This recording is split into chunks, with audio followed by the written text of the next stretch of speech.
This is the Senshu Orchards Botany 101 class at Nashan Nahai in Dali.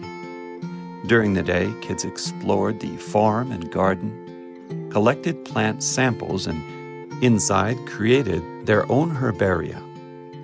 Then they dissected flowers, made pollen slides, and examined them under microscopes.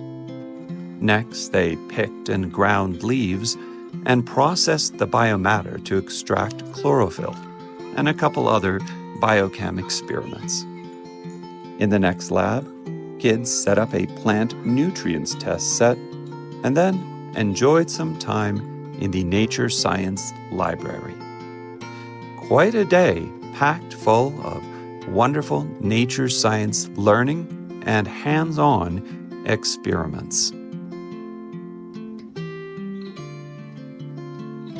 Through its hands-on experiments and rich depth of content, these mentors are nurturing young minds to appreciate nature and use science to understand the world.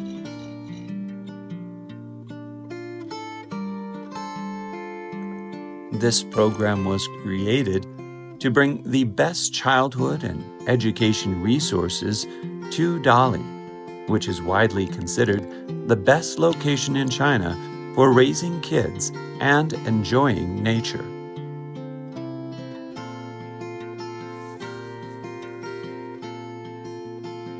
Wherever your family is today, we wish you all the best and encourage you to seek peace, joy, and answers in nature.